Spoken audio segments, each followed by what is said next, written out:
Bismillahirrahmanirrahim. Assalamualaikum warahmatullahi wabarakatuh. Waalaikumsalam. Alhamdulillahirabbil alamin wa bihi nasta'in ala umuri dunya wa din wa ala alihi wa sahbihi ajma'in. Amma ba'd. Alhamdulillahirabbil alamin, Bapak Ibu hadirin sekalian, kita diberi kesempatan pada pagi hari ini untuk mengikuti diseminasi budaya positif program Guru Penggerak Angkatan 9, dan sholawat serta salam semoga tetap tercurah kepada beliau Nabi Agung Muhammad SAW yang kita nanti-nantikan syafaatnya kelak di yaumil akhir. Amin amin ya rabbal alamin. Pada kesempatan kali ini saya selaku pembagi acara akan membacakan susunan acara pada hari ini. Acara yang pertama yaitu pembukaan, dilanjutkan acara yang kedua sambutan Bapak Kepala Sekolah, kemudian acara yang ketiga yaitu diseminasi budaya positif oleh Guru Penggerak. Memasuki acara yang pertama yaitu pembukaan, mari kita buka dengan bacaan Ummul Kitab atau Suratul Fatihah ala halihiyah wa ikuniyah min sholihah al-Fatihah.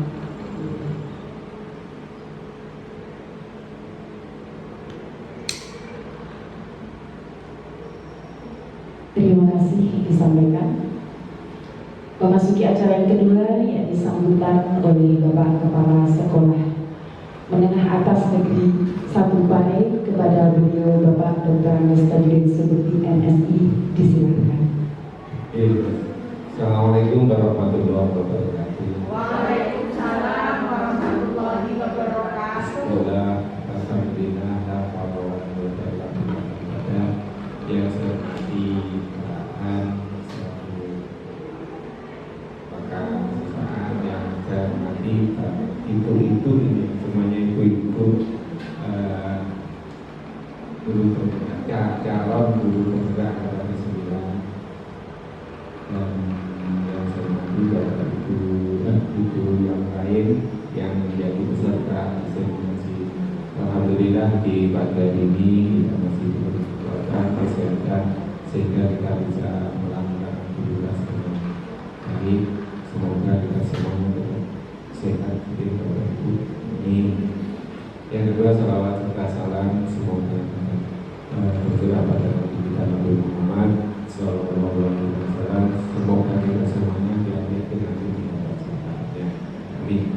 Bapak Ibu yang saya hormati, hari ini ada acara diseminasi budaya positif sekolah dari calon guru penggerak Angkatan ke-9 kepada Bapak Ibu guru yang lain.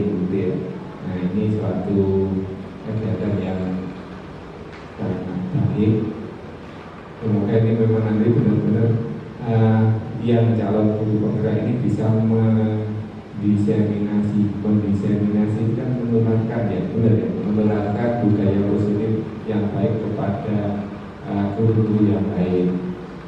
Dan terutama saya kepingin itu di SMA 1 Pare ini Bapak Ibu yang muda-muda yang belum daftar CGP itu diharapkan semuanya daftar ikut CGP terkoro nanti lulus atau enggak, diterima atau enggak lulusan lain, tapi saya harapkan tergerak untuk ikut daftar CGP. Saya yakin pasti ada manfaatnya. Kalau saya sendiri juga mau daftar CGP untuk lebaran. CGP calon guru pensiun sama ya. Mantap kan? Terus kan, ya tapi saya harapkan karena saya melihat bahwa Bapak Ibu yang sudah jadi guru penggerak itu pola pikirnya jadi beda begitu ya dengan Bapak Ibu guru sebelum ikut guru penggerak. Kelihatannya lebih sabar, lebih care pada anak-anak, juga lebih care pada sekolah begitu. Oleh karena itu saya berharap yang lainnya nanti menyusul dari 3 orang, Bu Rina sama Bu ya, yang lainnya diharapkan menyusul. Dan Bu sudah ya? Saya masih mau tahap 3 Pak.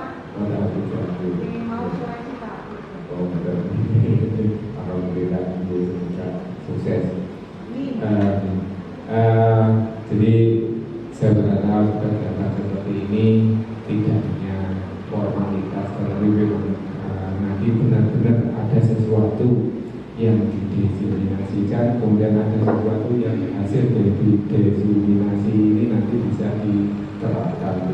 Insya Allah tujuannya baik begitu. Kalau tujuannya baik akan harus kita manfaatkan. Itu sebenarnya untuk kita semuanya, untuk sama satu ini, untuk anak-anak terutama biar anak-anak menjadi lebih berprestasi lagi, belajarnya lebih termotivasi lagi gitu, hingga akhirnya nanti hasilnya akan menjadi lebih baik. Itu berarti selamat mengikuti acara diseminasi budaya positif di sekolah. Semoga kegiatan ini berdampak dari Allah. Amin. Terima kasih. Bila taufiq wal hidayah. Assalamualaikum warahmatullahi wabarakatuh.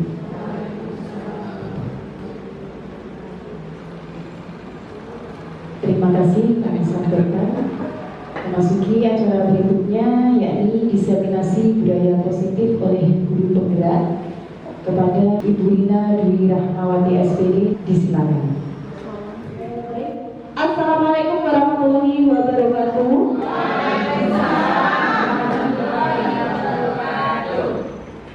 Salam dan bahagia Bapak Ibu guru hebat SMA Negeri 1 Pare, yang terhormat Bapak Kepala Sekolah Dr. Anesta Judin Subekti MSI, yang terhormat Bapak Wakil Kepala Sekolah, yang saya sayangi Bapak Ibu guru SMA Negeri 1 Pare. Di sini saya akan melakukan diseminasi penerapan budaya positif di lingkungan sekolah, khususnya di SMA Negeri 1 Pare. Mungkin tadi kalau Bapak Ibu guru sudah mendapatkan ilmu maupun pengetahuan dari calon guru penggerak yang lain, di sini saya akan lebih memberikan penguatan ataupun berbagi terkait dengan aksi nyata yang ada di SMA Negeri 1 Pare. Sebelumnya biar tidak ngantuk, kita ice breaking dulu. Tadi sudah joget-joget. Mau joget atau mau nyanyi?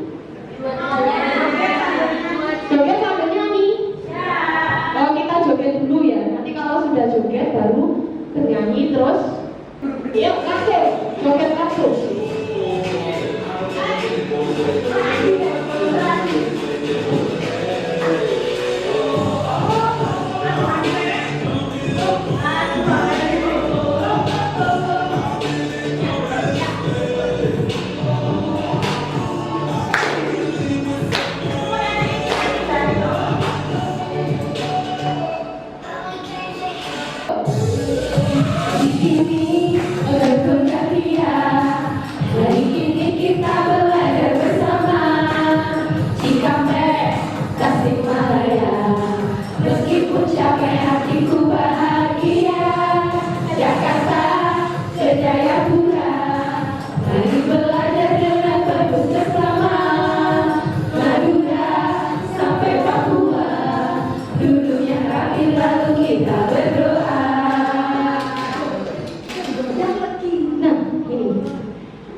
Bahagia hari ini? Bahagia. Tapi tadi diajak joget, diajak bernyanyi ya, senang-senang ya. Itu harus bahagia ya? Harus bahagia. Oke, guru yang bahagia adalah guru yang memiliki keinginan untuk terus belajar tanpa pasti ya. Nah, ini untuk diri saya pribadi. Juga buat Bapak Ibu guru yang lainnya. Nah, ini sengaja saya tuliskan, syukurilah apa yang kamu capai saat ini, karena ketika kamu mengeluhkan hidupmu, masih banyak orang yang ingin berada di posisimu. Jadi mengeluh tidak apa-apa ya, yang penting tidak sampai kita putus asa ya. Meskipun saya pribadi melaksanakan kegiatan PGP jujur dengan aduh tapi masih tetap saya lakukan ya gitu, karena di luar sana pasti banyak orang juga yang menginginkan posisi yang saya capai saat ini seperti itu. Jadi semoga dengan ini nanti kita bisa lebih semangat lagi, lebih bisa bisa bersyukur lagi atas apa yang kita miliki. Gitu. Oke, tepuk tangan untuk Bapak Ibu Guru. Nah, ini tadi explaining-nya sudah. Nah, oke. Saya mau tes dulu semangatnya setelah tadi explaining ya. Ini, oke, Bapak Ibu Guru, semangat pagi. Pagi, pagi, pagi. Alhamdulillah, tetap semangat. Luar biasa. Luar biasa sekali. Nah, ini. Sejujurnya Bapak Ibu, tulisan ini adalah untuk diri saya pribadi. Ya, mungkin juga bisa Bapak Ibu Guru resapi ya makna dari kutipan yang saya tulis di sini. Ya, ini dari Mbah Mun ya, dari Mbah Mun. Jadi Guru tidak usah punya niat bikin pintar orang ya. Kamu harus nanti kalau misalnya siswa kita tidak sesuai dengan apa yang kita inginkan, yang ada nanti kita malah marah-marah.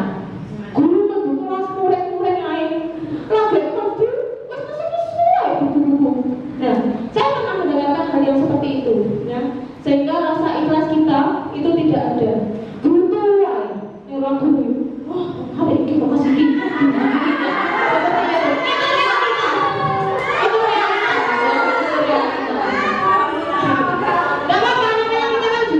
Ya, jadi harus tahu permasalahan dari kelas yang satu ke kelas yang lainnya gitu. Nah, ini nanti kalau kita sudah ikhlas ya, sudah kita luruskan niat kita menjadi guru yang seperti apa ya. Ini nanti sesuai dengan ilmu yang sudah saya peroleh di guru penggerak selama ini ya. Jadi kita doakan saja, misalnya anak-anak kita anak ini sotek gak iso piye ya. Kalau saya guru olahraga seperti itu, mungkin di lapangan sambat panas, saya lagi olahraga masuk yo piye caranya gitu ya. Jadi ya gurunya berkali sabar ya. Kita tidak bisa menyamakan anak sekarang dengan anak zaman dahulu seperti itu. Mau izin, saya tidak ingin menggurui, kita di sini sama-sama belajar ya. Kita sama-sama belajar. Jadi nanti kalau ada yang salah bisa langsung diluruskan gitu. Jangan lupa kita selalu mengirimkan doa untuk anak-anak didik kita seperti itu. Oke, saya lanjutkan. Nah, ini adalah keterkaitan materi yang sudah saya peroleh selama bulan Agustus sampai Oktober saat menjalani pendidikan guru penggerak. Ini semua itu ada kaitannya. Yang pertama yaitu tentang pemikiran filosofi Ki Hajar Dewantoro. Yang kedua ada nilai dan peran guru penggerak. Yang ketiga ada visi guru penggerak. Yang keempat, yang terakhir yaitu budaya positif. Nah, ini adalah hasil nyata dari budaya positif.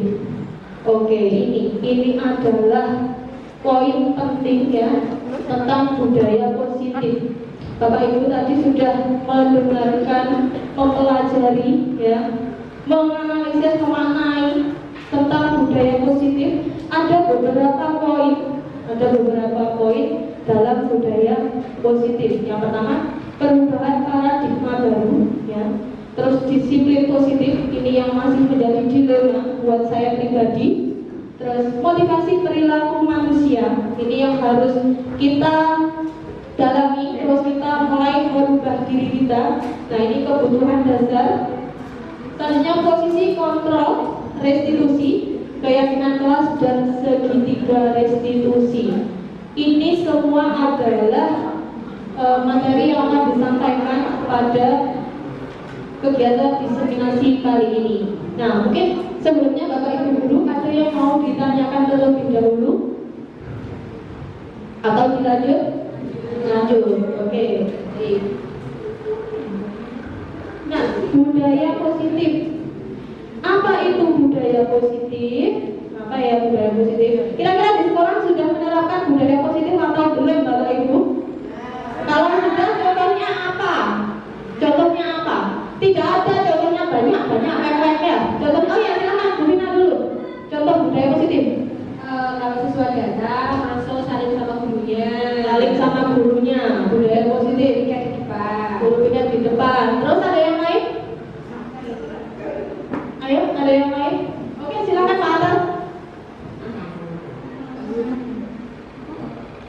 Ini selain yang disebutkan oleh Bu Vina tadi yang menurut saya itu juga budaya yang sangat positif itu adalah ketika bertemu dengan guru itu minimal menyapa, kemudian tersenyum gitu. Terima kasih. Terima kasih Pak Tan. Betul sekali Bapak Ibu. Kalau Bapak Ibu guru hebat melewati lobi dan sedikit mendengarkan kepalanya ke atas, pasti melihat tulisan ada 9K, ada tentang apa ini namanya budaya ya, budayakan senyum, sapa, salam, sopan, santun. Dan ini yang masih ada kalau kita tidak mengajar siswa kita, ya kalau kita tidak mengajar siswa kita, terus mereka itu tidak mengenal itu siapa. Ya, ada misalnya saya sama Bu Lala, saya yang mengajar hanya saya, yang bisa ini ya hanya saya. Ya. Dan itu adalah tugas Bapak Ibu guru, ya, memberikan pemahaman kepada anak-anak. Ya. Jadi tidak hanya wali kelas ya ataupun wali BK yang memberikan pemahaman tersebut, tapi guru mata pelajaran juga memiliki peran penting ya dalam meningkatkan budaya positif di lingkungan sekolah. Seperti itu. Budaya positif ya. Budaya positif merupakan perwujudan dari nilai-nilai kebajikan. Ya, nilai-nilai kebajikan itu banyak sekali, ada gotong royong, peduli dan lain-lain ya. Atau keyakinan universal yang diterapkan di sekolah. Ya. Banyak sekali nilai-nilai yang sudah kita terapkan di sekolah. Kalau tadi saling menghargai, menghormati ya Bapak Ibu guru seperti itu. Nah selama ini ya Bapak Ibu guru, barangkali guru merasa berkewajiban mengontrol perilaku siswa agar memiliki perilaku yang sesuai guru harapkan. Nah itu kita memiliki kontrol yang penting kepada anak didik kita di sekolah ya, supaya anak-anak itu bisa tumbuh motivasi internalnya dari dalam dirinya, bukan berdasarkan paksaan dari luar, untuk terus melaksanakan budaya positif yang ada di sekolah. Itu perubahan paradigma belajar. Nah ini ada beberapa standar ya, standar nasional pada pasal 10 ayat 2 huruf B. Ini saya ambilkan dari modul dalam pendidikan guru penggerak ya. Jadi yang harus diselenggarakan dalam suasana belajar yang interaktif, inspiratif, menyenangkan, menantang, memotivasi peserta didik untuk berpartisipasi aktif. Nah tadi saya membuat visi juga berdasarkan ini. Jadi merangsang anak-anak untuk selalu proaktif tanpa disuruh, mereka ada inisiatif untuk memimpin dalam kegiatan pembelajaran. Ya itu mulai dibudayakan. Ya. Jadi di awal pembelajaran kita dapat kesepakatan dulu bagaimana caranya biar bisa berjalan sesuai yang telah kita sepakati.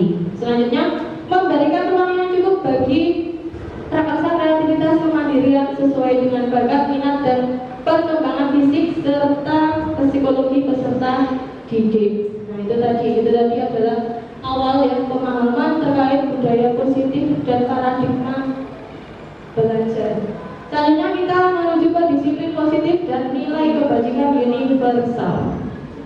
Nah, disiplin positif merupakan suatu pendekatan untuk menerapkan disiplin dari dalam diri anak tanpa hukuman dan hadiah. Harus benar-benar digarisbawahi, tanpa hukuman dan hadiah. Nah itu ya nggak boleh memberikan hadiah. Nanti ketika melaksanakan sesuatu kalau nggak ada hadiahnya, anak-anak merasa kecewa dan tidak mau melakukan hal itu lagi. Murid yang memiliki disiplin positif akan memiliki motivasi internal. Tadi sudah saya sampaikan, motivasi internal, motivasi yang tumbuh dari dalam diri sendiri. Tuh. Selanjutnya tujuan disiplin positif itu adalah agar terbentuk murid-murid yang berkarakter. Pasti Bapak Ibu guru hebat semua di sini juga menginginkan anak-anak yang memiliki karakter yang baik dan berakhlak mulia. Gitu. Satu, jujur, peduli, bertanggung jawab dan merupakan pelajar sepanjang hayat. Bapak Ibu guru perlu kita ketahui di sini pelajar dan pembelajar itu berbeda. Ada yang tahu apa beda pelajar dan pembelajar? Pelajar dan pembelajar, iya. Apa kira-kira? Hanya Pak Eko pernah posting deh di story-nya pembelajar dan pembelajar. Pembelajar yang memberikan. Iya. Ayo pembelajar dan pembelajar. Pembelajar. Ayo. Yang memberikan guru. Guru pembelajar. Guru pembelajar terus Belajar itu siswa. pembelajar itu siswa. Ayo benar apa enggak? Ayo oke. Ayo kita harus bisa menggunakan teknologi pemanfaatan berarti yang sudah difasilitasi oleh sekolah. Ayo. Bedanya mengajar sama pembelajar. Yuk yang sudah menemukan bisa dipakai mic Bu Bibit, silakan. Mic-nya Bu Rois minta tolong satu dikasihkan temannya. Oke, terima kasih. Untuk pengertian pembelajar itu adalah orang yang mempelajari, bisa dikatakan murid atau siswa. Oke. Lalu untuk pembelajar itu adalah orang yang membelajarkan atau mengajar. Berarti bisa diartikan guru. Iya. Apakah guru bisa menjadi pembelajar? Bisa. Contohnya? Ya, saat ini. Ya, saat ini. Contoh saya menempuh pendidikan guru penggerak. Nah, ini adalah saya pembelajarnya. Saya pembelajar. Terus yang menjadi pembelajarnya siapa? Ya, fasilitator dan guru pengajar praktik seperti itu. Sampai sini bisa dipahami Bapak Ibu? Oke, saya lanjutkan. Tepuk tangan dulu. Semakin siang semakin semakin pagi. Kalau di olahraga tidak ada siang, ya mau pagi sampai sore tetap pagi. Ya, itu. Sisanya seperti itu. Dan nanti kalau saya mau request sesuatu nanti ke Bu Robi ya, gitu. Tapi ini adalah saya lanjutkan. Kalau tadi sudah disiplin positif, Bapak Ibu, saya kemarin berusaha menerapkan disiplin positif karena muncul dari permasalahan yang ada ketika kegiatan upacara kesaktian Pancasila pada 1 Oktober 2023. Nah itu saya berusaha menerapkan disiplin positif dan memunculkan nilai-nilai kebajikan pada anak didik saya, ya, gitu. Jadi saya berikan form kepada anak-anak, ya, saya suruh mengisi, ya, alasan mereka tidak mengikuti kegiatan upacara itu apa. Nah ternyata Bapak Ibu ada yang menjawab ini, misalnya kenapa kok menulis pada form ini jawabannya ini disuruh Bu Rina. Ya memang tidak salah ya Bapak Ibu, kan karena Bu Rina yang menyerahkan form itu. Tapi maksud saya itu tidak seperti itu. Sampai ya Allah anakku, ini juga salah sih jawabannya, tapi juga ini konsepnya seperti itu. Jadi kita perlu memberikan pemahaman kepada anak-anak untuk menggali atau mengevaluasi diri mereka. Kenapa mereka kok sampai melanggar peraturan atau tidak menjalankan nilai-nilai kebajikan yang sudah ada di SMA Negeri 1 Pare. Itu. Kalau saya pribadi, saya sulit tidak menerapkan disiplin positif. Ya gimana ya? Sulit ya. Meskipun sulit harus tetap kita coba seperti itu. Mungkin Bapak Ibu nanti setelah mengikuti kegiatan diseminasi ini mungkin bisa mempraktekkan ya nilai-nilai budaya positif yang sudah disampaikan kepada anak-anak yang Bapak Ibu ajar maupun yang ada di sekolah seperti itu. Nah ini selanjutnya nilai-nilai kebajikan. Nilai-nilai kebajikan ini membersihkan lapangan, ya. Ini merupakan tanggung jawab seharusnya. Ini merupakan tanggung jawab, ya. Merupakan tanggung jawab bersama. Yang pertama karena dalam kegiatan pembelajaran pendidikan jasmani yang paling utama adalah keselamatan, keamanan. Ya kayak sepele, olahraga berguna-guna tok, pembelayu, ini wis arek wis seneng, ya. Jadi ketika guru tidak masuk malah kecewa, sak repotan, ya. Saya kalau curhat ini ya, saya kalau misalnya ada kegiatan tugas di luar tidak masuk di sekolah, anak-anak itu pasti kecewa, ya. Dari tabel-tabel ini, ya, gitu.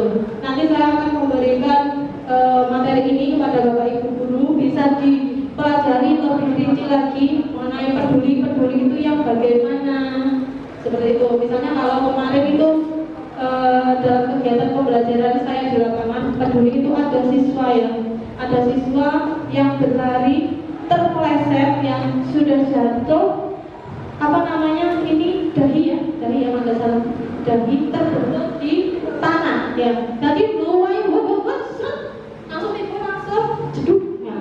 Yang lainnya ketawa Bapak Ibu, lucu. Yang peduli itu hanya beberapa anak saja, tidak semuanya. Gitu. Masih perlu kita tingkatkan lagi.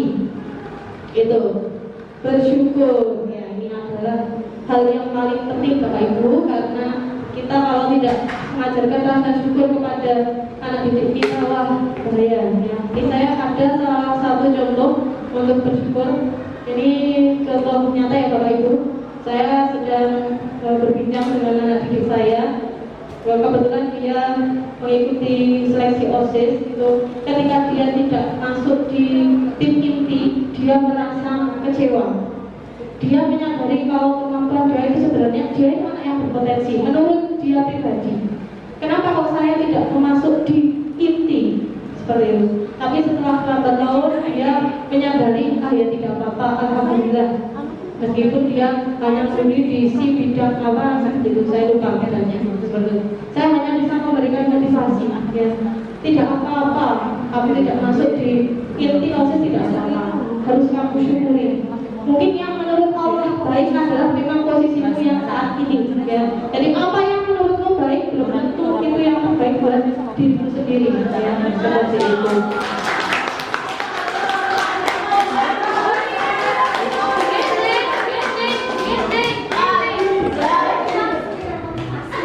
Ini ya kayaknya motivasi ya.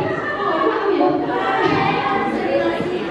Ya ini memang harus kita kaitkan Bapak Ibu, karena pendidikan dan karakter itu adalah satu kesatuan yang tidak bisa kita pisahkan. Ya, saya terus mempelajari tentang piye cara kok iso menerapkan karakter yang baik, terus mendapatkan ilmu yang bermanfaat dan berguna. Oke, selanjutnya kita ke teori motivasi perilaku manusia. Nah ini tadi sudah sering disampaikan oleh ibu-ibu guru penggerak ya.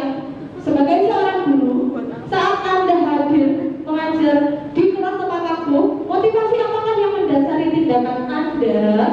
Nah ini apa? Kan dari hukuman. Selain itu takut tim tatek, padahal tim tatek itu aduh tidak ada kaitannya dengan ini ya Bapak Ibu. Ya yang jelas seperti ini ya. Background merah.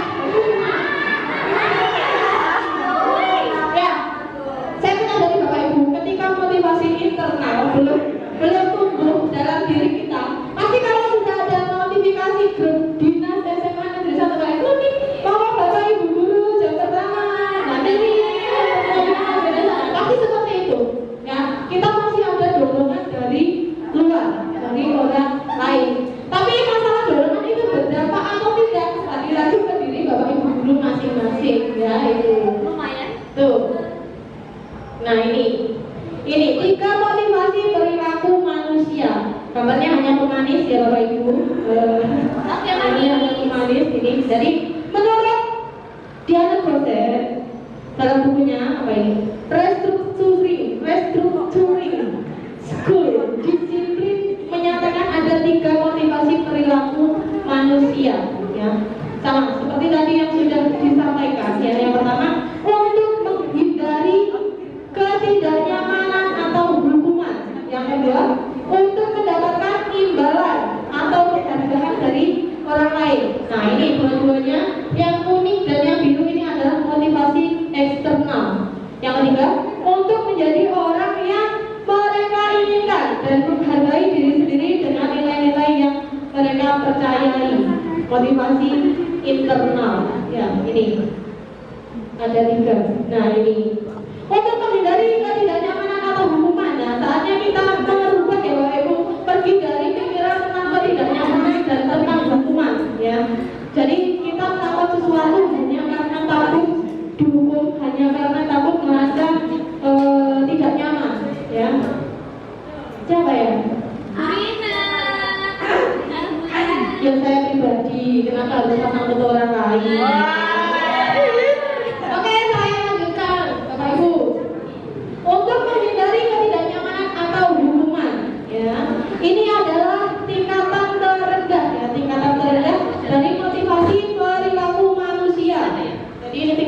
paling rendah ya.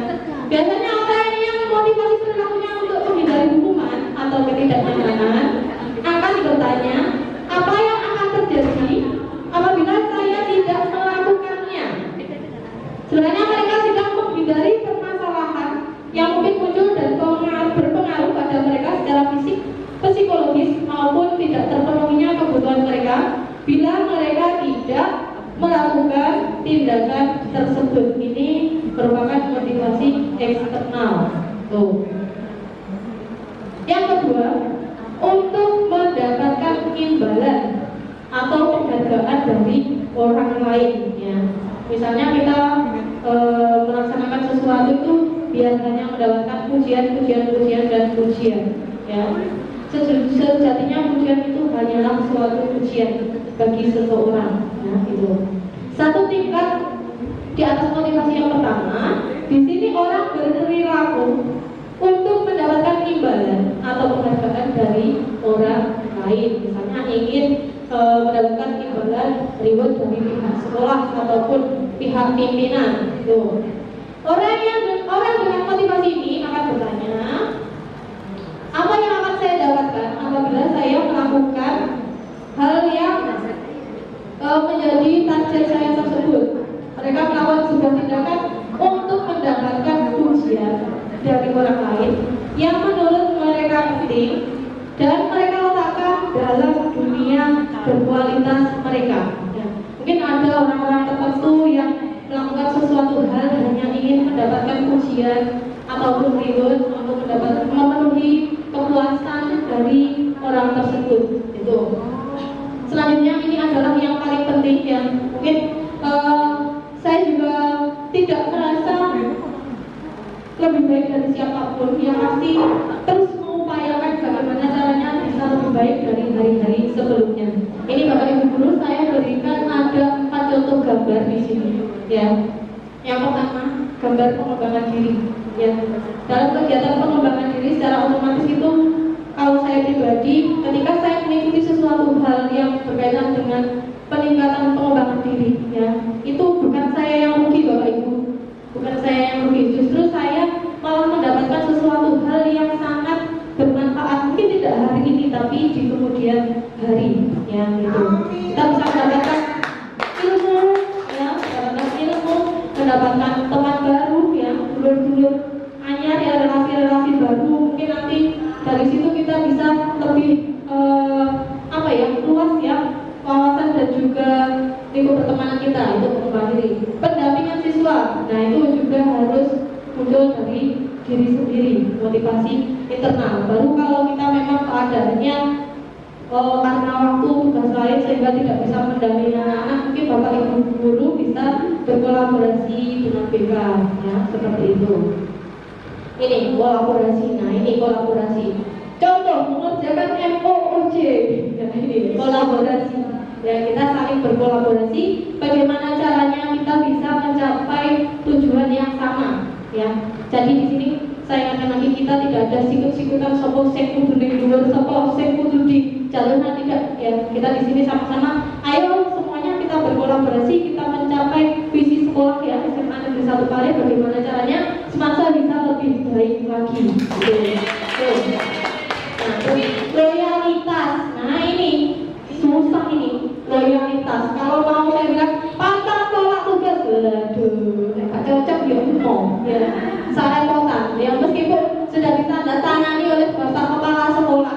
Aku nggak cocok, nggak sulit, aku ya mau modali. Nah itu susahnya itu Bapak Ibu ya.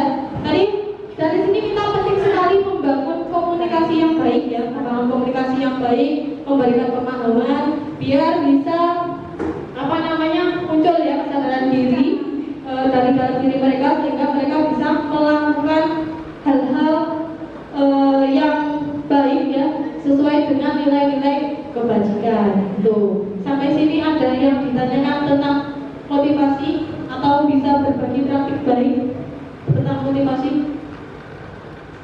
Ada ya? Oke, saya lanjutkan. Hukuman, konsekuensi, restitusi. Nah, ini hukuman itu yang bagaimana ya? Ayo, ada yang tahu hukuman itu yang bagaimana?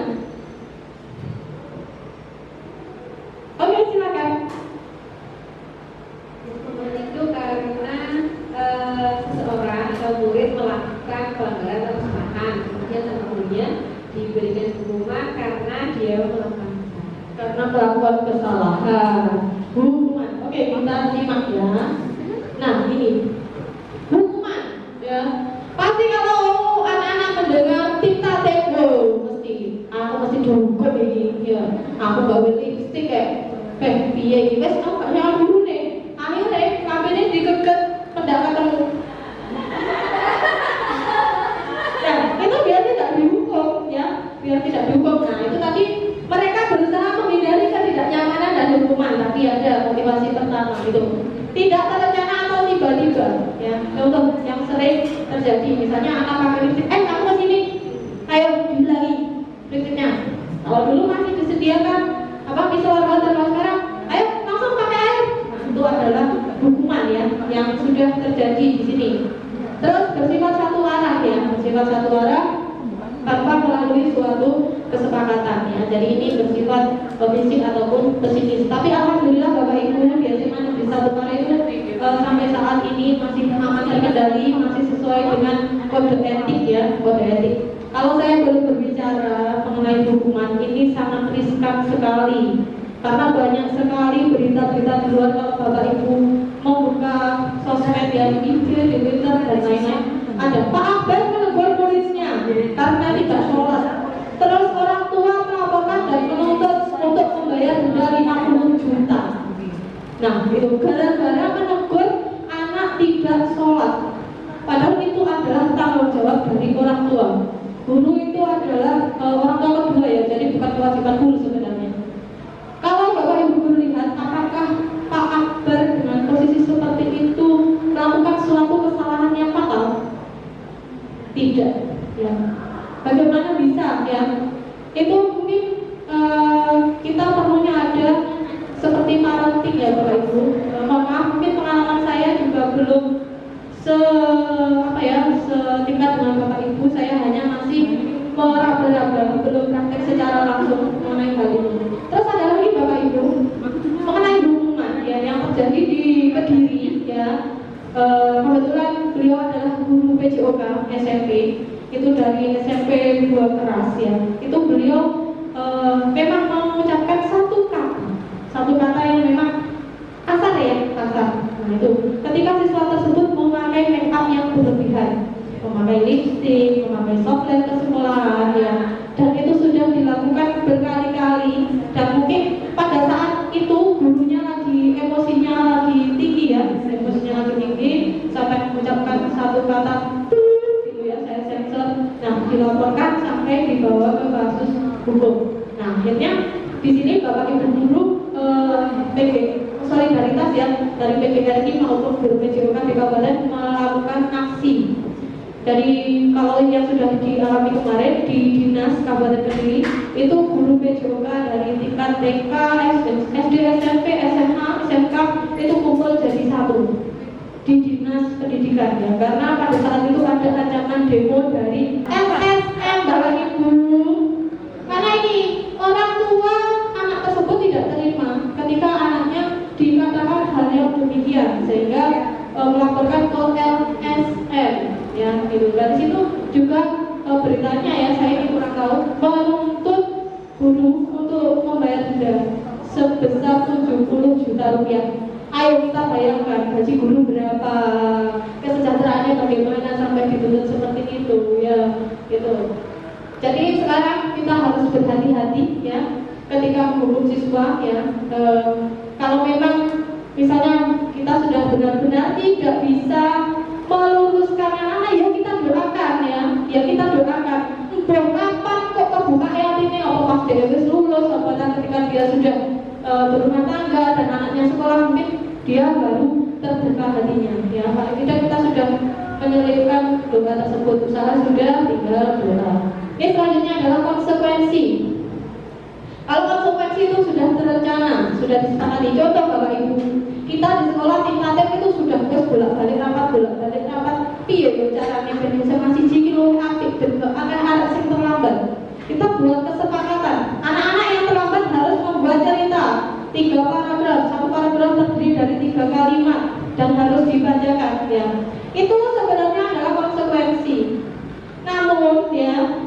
masih belum memahami makna konsekuensi dan hukuman. Ketika saya tanya, aduh, mesti dihukum, padahal itu adalah konsekuensi mereka ketika mereka terlambat harus membuat cerita. Itu yang sudah kita lakukan di SMA Negeri 1 Pare. Tapi apakah itu efektif? Menurut saya belum. Menurut saya pribadi belum. Kenapa? Ya karena yang terlambat anak itu aja. Ketika ditanya mungkin hari ini, ibu saya lewat jalan situ sepertinya enggak, biasanya lo enggak macet seperti ini. Tapi hari ini tadi macet ada truk seperti itu. Saya bangun kesiangan, ya tetap seperti itu alasannya Bapak Ibu. Itu masih menjadi PR. Ya, nah ini ada beberapa contoh. Ayo, ada yang bisa menjawab nomor 1 ini konsekuensi atau hukuman? Menggantikan kertas tugas temannya yang telah dicoret-coret. Ayo. Oke, konsekuensi. Berjemur di lapangan basket pukul 12 siang karena ngobrol dengan teman. Wah, ini apa ini? Wih, bener. Wih, pinter. Yang ketiga, mencatat selalu sekali di dalam buku kalimat saya tidak akan terlambat lagi karena apa ini? Aduh, oh, karena terlambat ke sekolah. Waduh, sudah saya jawab. Ya. Oke, lanjut. Nomor 4, mana ini? Membersihkan tumpahan air. Ini apa? Konsekuensi. Benar apa salah? Benar. Nah, yang terakhir, berdiri di depan kelas sambil mengangkat kaki. 1, karena tidak bisa menjawab pertanyaan. Kenapa kok dikatakan hukuman? Kenapa kok dikatakan hukuman? Oh, tiba-tiba, tidak terencana, juga berkaitan dengan fisik. Ya, berkaitan dengan fisik. Ini adalah hukuman. Oke, saya lanjutkan. Nah, yang tadi sudah disampaikan, dihukum oleh penghargaan. Ada beberapa macam dihukum oleh penghargaan. Kalau penghargaan berlaku sama dengan hukuman, arti meminta atau membujuk seseorang melakukan sesuatu untuk memenuhi suatu tujuan tertentu dari orang yang meminta atau membujuk. Ya, dorongannya eksternal dan akan ada faktor ketergantungan beberapa dampak dari pemberian penghargaan. Itu menurut Alfie Kohn tahun 1993. Nah, ini ada beberapa macam ya Bapak Ibu. Ini tidak saya jelaskan secara rinci ya. Tadi sudah disampaikan penghargaan mematikan kreativitas. Nah, seperti itu. Contoh, kalau misalnya saya tidak mendapatkan penghargaan berupa nilai yang bagus, saya tidak mau mengerjakan seperti itu. Tapi alhamdulillah di SMA Negeri 1 Pare ini lebih-lebih anak yang aktif dalam organisasi itu mereka tidak sampai seperti ini ya Bapak Ibu. Justru mereka malah senang meninggalkan jam KBM untuk mengerjakan. Misalnya contoh ada di perpustakaan kan mempersiapkan expo literasi. Jadi anak-anak lebih merasa mendapatkan tempat untuk mengeksplorasikan kemampuan mereka. Nah, ini yang terakhir adalah restitusi. Nah, ini kalau saya pribadi masih belum bisa menerapkan restitusi dengan baik, tapi masih dalam tahap berusaha implementasikan restitusi di SMA Negeri 1 Pare. Restitusi adalah proses menciptakan kondisi bagi murid untuk memperbaiki kesalahan mereka, sehingga mereka bisa kembali pada kelompok mereka dengan karakter yang lebih kuat. Restitusi juga merupakan proses kolaboratif yang mengajarkan murid untuk mencari solusi untuk masalah mereka dan membantu murid berpikir tentang orang seperti apa yang mereka ingin menjadi tujuan kuliah dan bagaimana mereka harus memperdulikan orang lain. Konsep tahun 2024. Ini adalah ilmu baru Bapak Ibu bagi saya pribadi selama menjalani PGP. Jadi saya baru tahu bedanya hukuman, konsekuensi dan restitusi. Ya, memang yang paling baik adalah restitusi. Ya, kalau yang menengah adalah konsekuensi. Tapi kenyataannya kalau anak-anak tidak dihukum pasti tidak mau berubah. Itu adalah masih melekat dalam diri kita. Ya, mungkin nanti dari kegiatan ini kita bisa merubah pola pikir kita, bagaimana cara memperlakukan anak. Kita harus lebih sabar, lebih ikhlas lagi ya, dengan bekal kunci menuntun, tidak menuntut ya, sehingga kita bisa menjalankan ini dengan baik. Ini adalah 9 ciri-ciri restitusi. 9 ciri-ciri restitusi. Saya bacakan yang pertama, bukan untuk menebus kesalahan, namun untuk belajar dari kesalahan. Jadi anak-anak mengevaluasi diri, kira-kira kesalahan yang telah diperbuat itu apa? Ya, memperbaiki hubungan, tawaran bukan paksaan. Ayo bagaimana? Kira mau memperbaiki diri apa tidak? Nah, seperti itu adalah tawaran ya. Tuh. Tapi kalau Ira masih tetap bandel, sering terlambat, nah itu perlu ada khusus ya itu. Restitusi diri adalah cara yang paling baik ya Bapak Ibu. Di sini jadi restitusi bisa fokus pada solusi. Saya lanjut. Nah ini adalah perbedaan hukuman konsekuensi dan restitusi. Ini nanti bisa dipelajari sendiri. Ini adalah contoh ya, contoh yang sudah dilaksanakan di SMA Negeri 1 Pare. Nah, kalau yang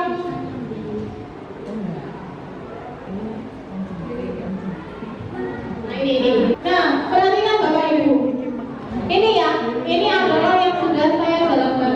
Berusaha meningkatkan disiplin positif pada kelas saya ya pada saat itu. Ketika saya memberikan pemahaman untuk mengisi lembaran dan lain-lain, kenapa mereka kok tidak mengikuti kegiatan upacara? Nah, itu saya berusaha menerapkan restitusi ya. Itu selanjutnya ini ya konsekuensi ya, konsekuensi. Tapi mereka masih menganggap ini adalah hukuman. Ya, meskipun Bapak Ibu guru sudah mensosialisasikan contoh diktatif, mensosialisasikan kepada MPK, ya, kepada MPK itu ada yang berontak. Nah, kenapa kok cuma MPK yang disosialisasikan? Ya, mereka merasa kurang. Kalau misalnya tim tatip sendiri tidak terjun langsung sosialisasi ke anak-anak, ya, gitu.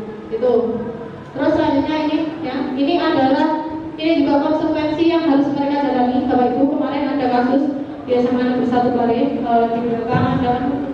Ya, jadi ada kasus ya Bapak Ibu kemarin itu kebetulan yang tiket itu Bu Kusnul saya menemani, ada info dari anak-anakku, ada anak yang merokok di sekolah Bapak Ibu di belakang sini tepatnya ya. Kalau Bapak Ibu nanti lebih hati-hati, mungkin anak-anak ketika bolos tidak ada di kelas ya, mungkin mereka sedang mojok ya, di situ ada ruangan ya, smoking room ya, mungkin ini sudah ditindaklanjuti, kita sudah koordinasi baik tim tatip maupun kami kepala sekolah dan kepala sekolah terkait permasalahan ini.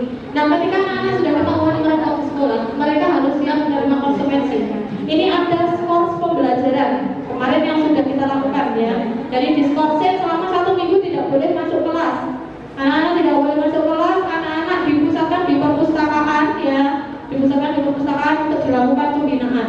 Jujur Bapak Ibu, mungkin ini Bu Kusnul sendiri yang sudah mengalami. Kami sangat kesulitan, kenapa? Karena yang ditugaskan di situ cuma Bu Kusnul, Bu Rina. Padahal tatipnya juga banyak ya. Bapak Ibu gurunya juga banyak. Juga ada guru-guru yang lainnya. Nah, mungkin dari kolaborasi ini kita bisa menjadi satu kesatuan yang bagus untuk perbaikan semacam ke depannya Bapak Ibu. Jadi jangan hanya dibebankan kepada satu tim saja. Ayo disepuyung bareng ya. Jadi saya pengennya dengan adanya ini bisa lebih meningkatkan motivasi dari dalam diri kita ya.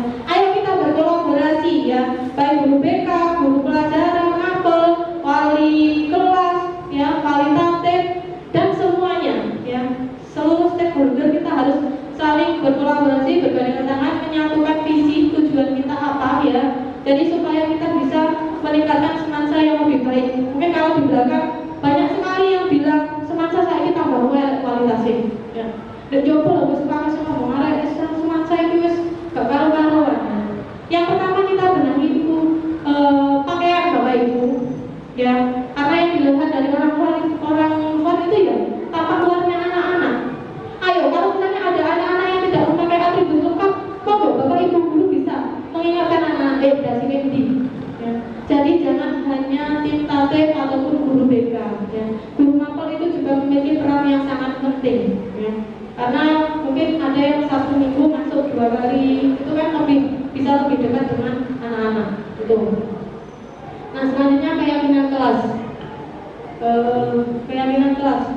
Jadi mengapa tidak peraturan saja, mengapa harus keyakinan kelas? Bapak Ibu bisa dilihat yang ini. Peraturan harus menggunakan helm mengendarai kendaraan roda 2. Kalau ini tidak menjadi keyakinan kita, apa ya belum helm? Pasti masih banyak yang melanggar. Kalau Bapak Ibu guru melihat di luar, banyak orang yang melanggar, jalannya kok bukan terus gak helman.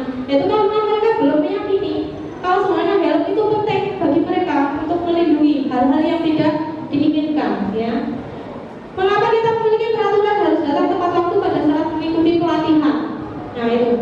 Kalau kita tidak meyakini disiplin tepat waktu, ya, saat senilai DW pelatihan terlambat, ya sudah tidak berdampak apa-apa, ya. Tapi kalau saat meyakini pelatihan itu penting, contoh dalam pendidikan guru penggerak, kita ketika ada meeting tidak boleh terlambat tanpa pemberitahuan. Kalau sudah pas jam 1 meeting ya harus jam 1. Kalau bisa jam 1 kurang 15 sudah masuk room. Ya, gitu. Untuk mendukung motivasi intrinsik kembali ke nilai-nilai atau keyakinan lebih pergerakan seseorang dibandingkan mengikuti serangkaian peraturan. Peraturan hanyalah sebatas peraturan kalau tidak ada keyakinan, ya, gitu. Saya langsung ya Bapak Ibu.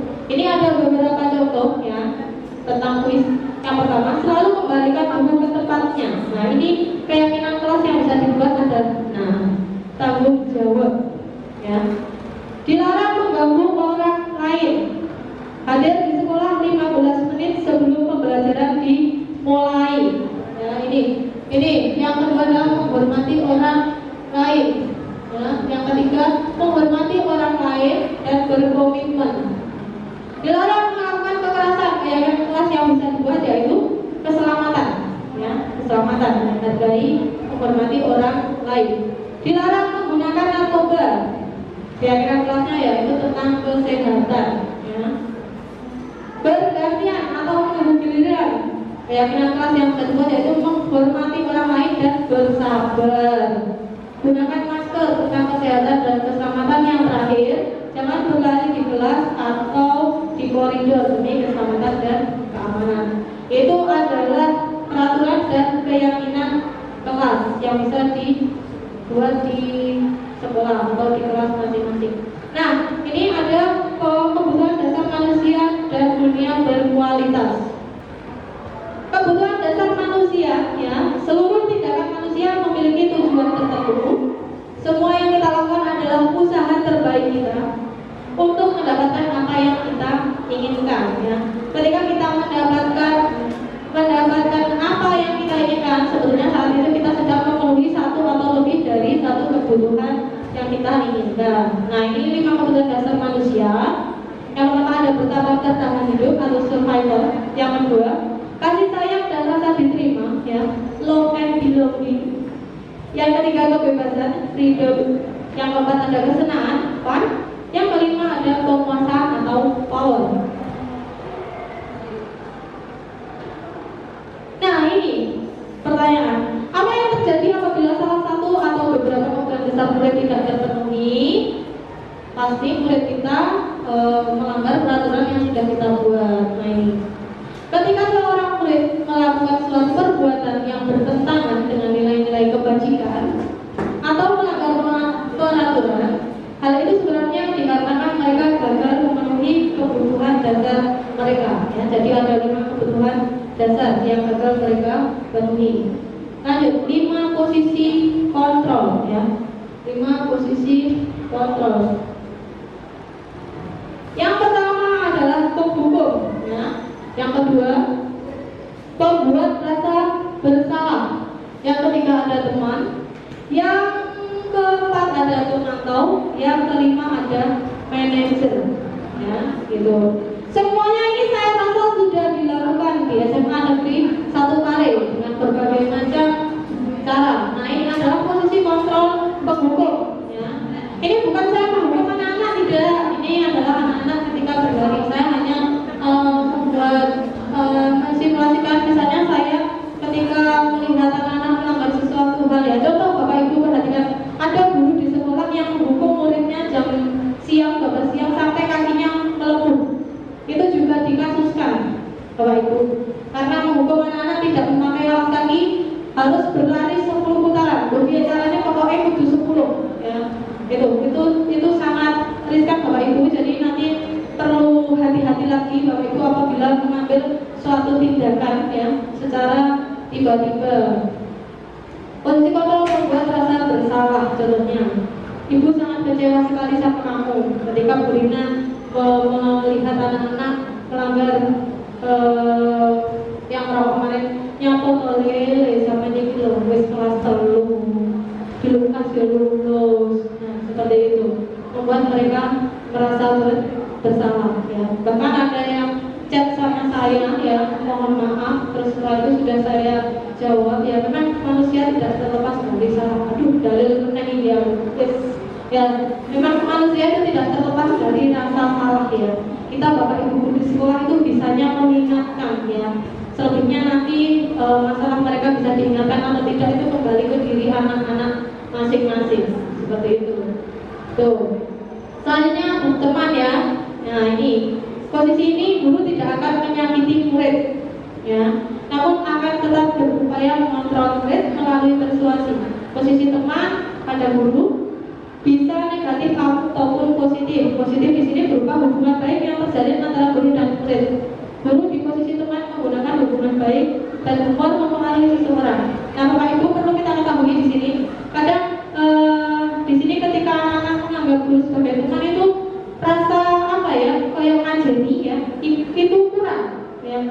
Terus kadang uangnya benar, tos. Nah, seperti itu. Sebenarnya itu memang kita bisa menunjukkan kedekatan dengan siswa tapi itu tidak baik ya. Tuh.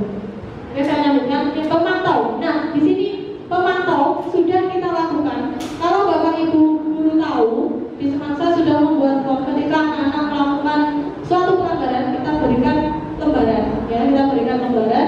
Anak-anak menulis ketika rambutnya panjang. Ya, ketika rambutnya panjang menulis pelanggarannya apa, konsekuensinya apa. Kita pantau sampai hari Senin, kalau tidak total berarti dia harus memenuhi konsekuensi yang sudah mereka tuliskan. Itu adalah contoh memantau. Yang terakhir adalah manajer. Ya, ini adalah posisi yang paling tinggi Bapak Ibu. Di sini kita mengirim anak-anak untuk menemukan sendiri kesalahan apa yang sudah dibuat, terus solusinya bagaimana. Ya, itu. Ini adalah posisi manajer. Nah, ini berada di posisi kontrol manakah Bapak Ibu sekarang? Yang mana? Bukan, posisi kontrol. Sepertinya memang sudah siap, sudah matang, sudah capek. Posisi kontrol itu adalah guru, pemantau, teman, manajer. Ayo, posisi kontrol yang mana? Apakah sudah sampai manajer? Oke, manajer, amin ya Allah. Kebanyakan kan masih di level penghukum ya Bapak Ibu. Nanti mari kita tingkatkan bersama-sama biar kita bisa sampai posisi manajer. Bapak yang terakhir ada, nah Bapak Ibu yang terakhir adalah segitiga restitusi. Tadi restitusi sudah kita bahas begitu panjang lebar di depan ya. Restitusi adalah proses menciptakan kondisi bagi murid untuk memperbaiki kesalahan mereka sehingga mereka bisa kembali pada kelompok mereka dengan karakter yang lebih kuat. Segitiga restitusi adalah sebuah tahapan untuk memudahkan para guru dan orang tua dalam melakukan proses untuk menyiapkan anaknya untuk melakukan restitusi. Ini adalah gambar segitiga restitusi yang sebelah sana ya, yang merah-merah. Kalau ini bukan calon partai. Nah ini Bapak Ibu ada segitiga ya, segitiga restitusi ya, segitiga restitusi yang kita lakukan. Nah yang pertama adalah menstabilkan identitas ya. Contoh, guru berkata, berbuat salah itu hal yang manusiawi. Nah itu adalah contoh menstabilkan identitas. Yang kedua, tidak ada manusia yang sempurna. Ya, itu. Terus validasi kebutuhan, membantu murid untuk mengenali basic need atau kebutuhan dasar yang ingin dipenuhinya ketika melakukan kesalahan itu. Guru berkata, kamu bisa saja kan melakukan hal yang lebih buruk, tapi kamu tidak melakukannya kan? Itu adalah contoh validasi kebutuhan. Nah ini yang terakhir, menanyakan keyakinan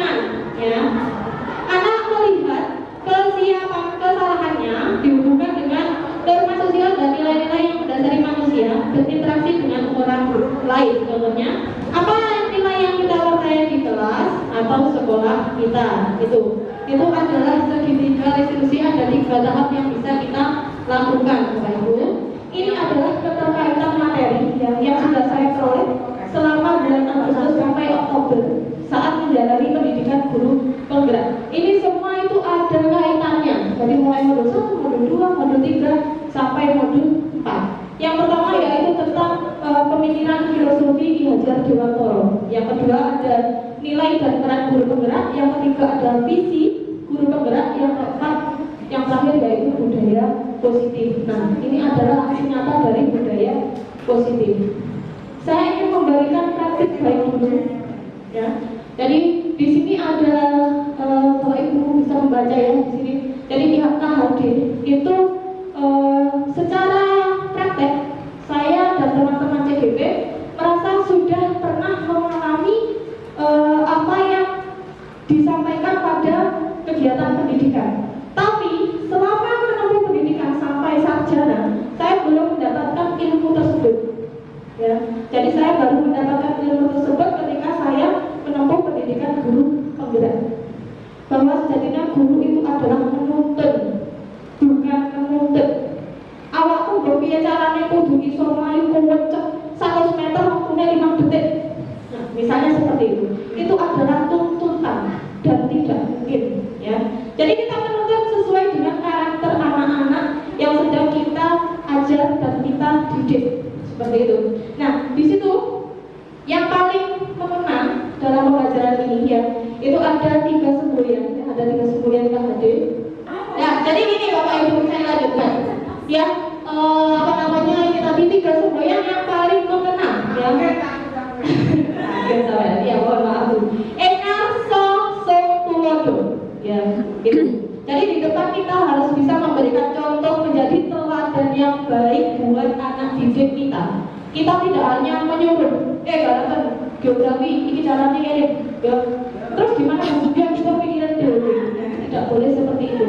Kita harus bisa menuntun, ya, menuntun di depan memberikan contoh yang baik. Terus yang kedua, Madio Mangun Karso, ya, Madio Mangun Karso. Nah ini saat disampaikan peserta didik guru harus memberikan semangat. Kita selalu memberikan semangat, motivasi kepada anak didik kita atau memberikan ide-ide baru, ya.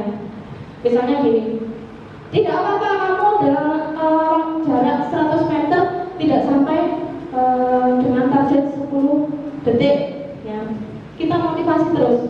Nanti minggu depan diusahakan bisa meningkat, ya. Jadi ada peningkatan di setiap pertemuan gitu. Terus yang terakhir Tutmuri Handayani, ya, Tutmuri Handayani. Nah ini Bapak Ibu guru yang sering kita alami, termasuk saya pribadi, ya, ketika berada di sekolah itu pasti banyak yang model Tutmuri Handayani. Senangannya dia guru bernyuruh-nyuruh, dak guru sampai ini loh, komen sini apik, pas sampai naik tapi dia gak gelem dikokot, ini apa kayak contoh dengan apa bisa gak gelem, ya, susah yuk itu, ya, aneh susah. Pokoknya Tutmuri Handayani di mana-mana Tutmuri Handayani, ya. Jadi semua harus berimbang Bapak Ibu, ya. Dari pertama masuk sekolah kita harus bisa memberikan teladan, ya. Madio Mangun Karso memberikan semangat atau ide bagus, Tutmuri Handayani, ya, memberikan dorongan untuk mencapai tujuan. Nah ini adalah contoh, ya, contoh aksi nyata, ya, untuk mendampingi siswa-siswi, ya. Kita harus bisa mendampingi anak-anak supaya anak-anak lebih bersemangat lagi untuk mengikuti atau melaksanakan kegiatan belajar mengajar. Meskipun saat ini pun saya juga belum bisa mencapai seperti apa yang seharusnya, tapi saya berusaha untuk memperbaiki apa yang masih kurang baik. Selanjutnya nilai dan peran guru penggerak. Ini nilai-nilai guru penggerak mandiri, reflektif, inovatif, kolaboratif, berpihak pada murid. Maksudnya berpihak pada murid itu kita harus memberikan fasilitas yang kepada anak didik kita, terus mandiri dalam melaksanakan tugas gitu. Refleksi setiap apapun yang sudah kita lakukan kita harus refleksikan. Mungkin kalau saya sharing dengan guru BK, saya sudah masuk kelas ini, ada anak misalnya si A anaknya seperti ini, nah itu kita cari bagaimana solusinya untuk menemukan solusi gitu. Nah ini peran menjadi coach bagi guru lain. Kalau menjadi coach itu kita mengantarkan ya Bapak Ibu guru untuk menemukan solusinya masing-masing. Jadi bukan menghakimi atau ketika ada Bapak Ibu guru yang lainnya misalnya guru aku gak iso ya ini terus aku berpikir ya aku dulu sampai begini enggak, tapi kita berusaha mengiring Bapak Ibu guru tersebut untuk menemukan solusinya sendiri gitu. Masalah kolaborasi, nah ini sangat penting Bapak Ibu. Yang saya tekankan di sini nanti itu tentang kolaborasi, ya tentang kolaborasi dari budaya positif. Terus mewujudkan kepemimpinan murid, menggerakkan komunitas praktisi. Ya. Contohnya seperti ini adalah komunitas praktisi. Mungkin nanti kalau Pak Atar sudah selesai PPG, terus Pak Atar berbagi praktik baik ke temannya tentang PPG, nah itu termasuk komunitas praktisi. Gitu. Nah dalam pendidikan guru penggerak itu juga harus bisa membuat visi seorang guru penggerak ini harus ada kaitannya dengan visi sekolah. Visi sekolah kita apa ya? Ada yang masih ingat? Ayo, visi sekolah kita, ayo mewujudkan sekolah aman. bukan perintah kita, ayo masih ingat? Meningkatkan iman dan takwa. Ya silakan Bu Fei. Visi sekolah kita SMA Negeri 1 Pare menjadi sekolah yang berbasis IMTAK dan IPTEK, berprestasi dan berbudi pekerti luhur. Bapak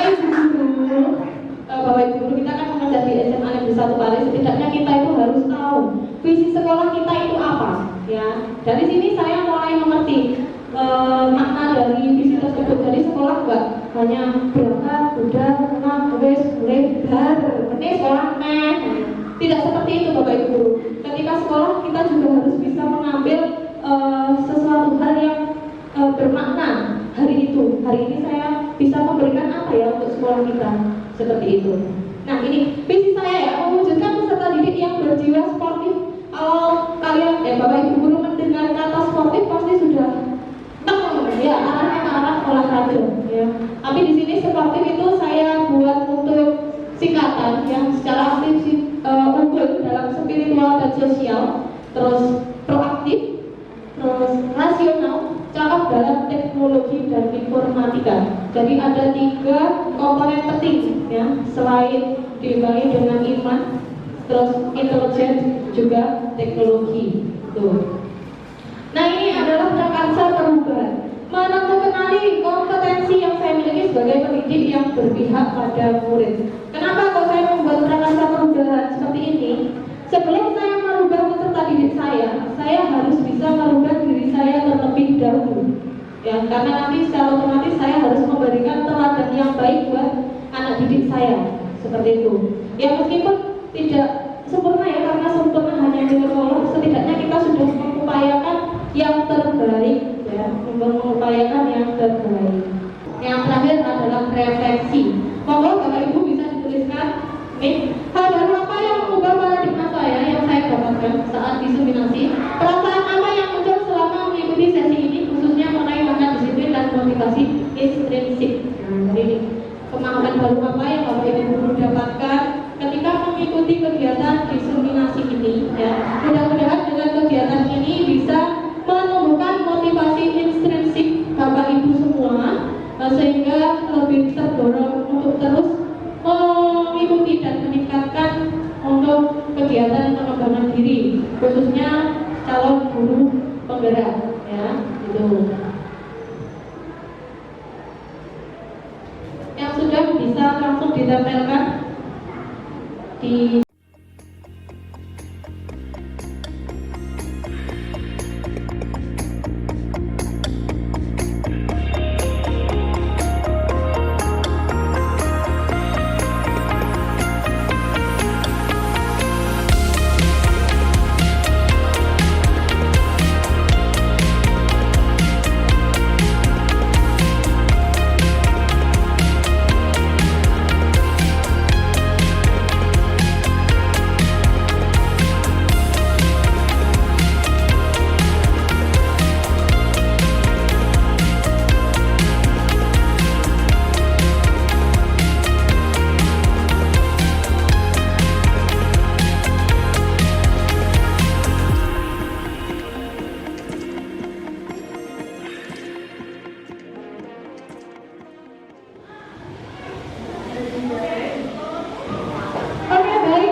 referensi. Selanjutnya, ternyata ada hukuman di balik apresiasi ya. Ini seperti tadi ya, reward merupakan suatu hukuman. Nah ini semangat luar biasa. Nah ini lagi semakin memperbaiki untuk memberikan pelayanan terbaik ke siswa. Nah ini kita harus terus berbenah ya Bapak Ibu. Tidak saya bacakan semua. Terima kasih untuk hari ini Bapak Ibu, sangat luar biasa sekali sudah meluangkan waktu untuk mengikuti kegiatan diseminasi. Nah terima kasih Bapak Ibu guru hebat. Jika ada kebenaran, maka semua datangnya dari Allah Subhanahu Wa Taala. Jika ada kesalahan, datangnya dari saya. Terima kasih sekali. Wassalamualaikum warahmatullahi wabarakatuh.